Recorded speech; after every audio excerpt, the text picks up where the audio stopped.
6 p.m. Assalamu alaikum. This is Radio Pakistan. The news read by Kanooz Ashraf. First, the headlines.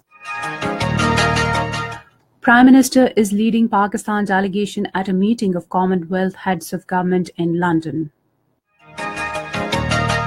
Foreign Office spokesperson says threatening statements from the top Indian leadership against Pakistan should be a matter of concern for the international community. British Trade Minister says London will continue its preferential trade terms with Pakistan, supporting its economic development even after leaving the European Union. Pakistani all-rounders Shahid Afridi and Shoaib Malik will play for ICC World 11 in a T20 against West Indies at Lord's next month. And now the news in detail. The 25th meeting of Commonwealth heads of government has formally begun in London. Prime Minister Shahid Khaqan Abbasi is leading Pakistan's delegation at the moot. Prince Charles opened the meeting, the theme of which is Towards a Common Future. Addressing the meeting, British Prime Minister Theresa May said together the member states can face crucial challenges of the 21st century, including economy, cybercrimes and climate change. Earlier, Prime Minister Abbasi, upon arrival at the Buckingham Palace, was presented Guard of Honour. Later, the Prime Minister proceeded to the Frere Court, where he was welcomed by the British Prime Minister and Commonwealth Secretary-General ahead of the start of the executive sessions at Lancaster House. UK firms have announced investment of about £100 million in Pakistan. Minister for Commerce Pervez Malik and UK Trade Minister Greg Hands held a meeting in London and welcomed the investment into fuel stations and manufacturing sector in Pakistan. Shell is planning on setting up around 100 new fuel stations along the China-Pakistan Economic Corridor route at selective locations, representing up to £13 million of investment by 2020. Unilever will also invest £86 million in new manufacturing capacity at its 4 factories in Pakistan. UK Trade Minister Greg Hands on the occasion also reiterated UK's ambition to continue its preferential trade terms with Pakistan, supporting economic development after it leaves EU. Naval Chief Admiral Zafar Mahmood Abbasi has reiterated Pakistan's stance on One China policy and support for interests of China. He expressed the support at a meeting with Chinese Defense Minister Wei Fenghe in Beijing. The Chinese Defense Minister also expressed unwavering support to the interest of Pakistan and termed relations between the two countries all-weather friendship.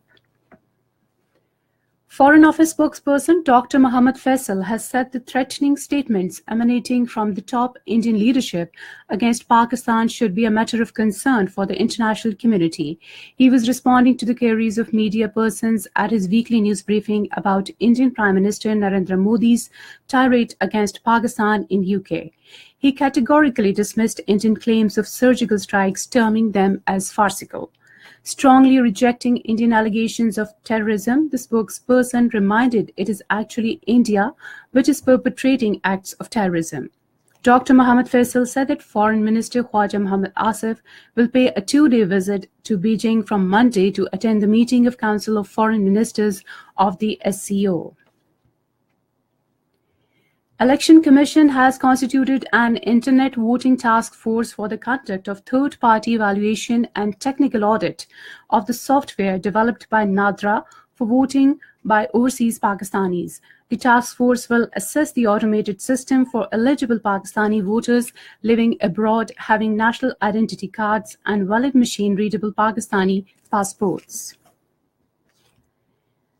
In Syria, hundreds of rebel fighters in a town northeast of Damascus have handed in their weapons and started to leave under an evacuation deal. Under the agreement, the rebels are allowed to move with their families to opposition-held areas in the country's north, effectively surrendering their turf to Syrian government forces. The United Nations has called upon Israel to halt its plans to demolish Palestinian-owned structures in West Bank. United Nations humanitarian coordinator Jamie McGoldrick, in a statement in New York, said Israeli authorities should cease plans for the relocation of Palestinian communities in the area. Pakistani all-rounders Shahid Afridi and Shoaib Malik will play for ICC World 11 in a T20 against West Indies at Lord's next month. According to ICC, the match is being staged to raise funds to rebuild and restore 5 major cricket venues in the Caribbean. And that is the end of the news. For more news and analyses, log on to our website radio.gov.pk and also watch live video streaming of our bulletins on the link facebook.com Radio Pakistan News Official.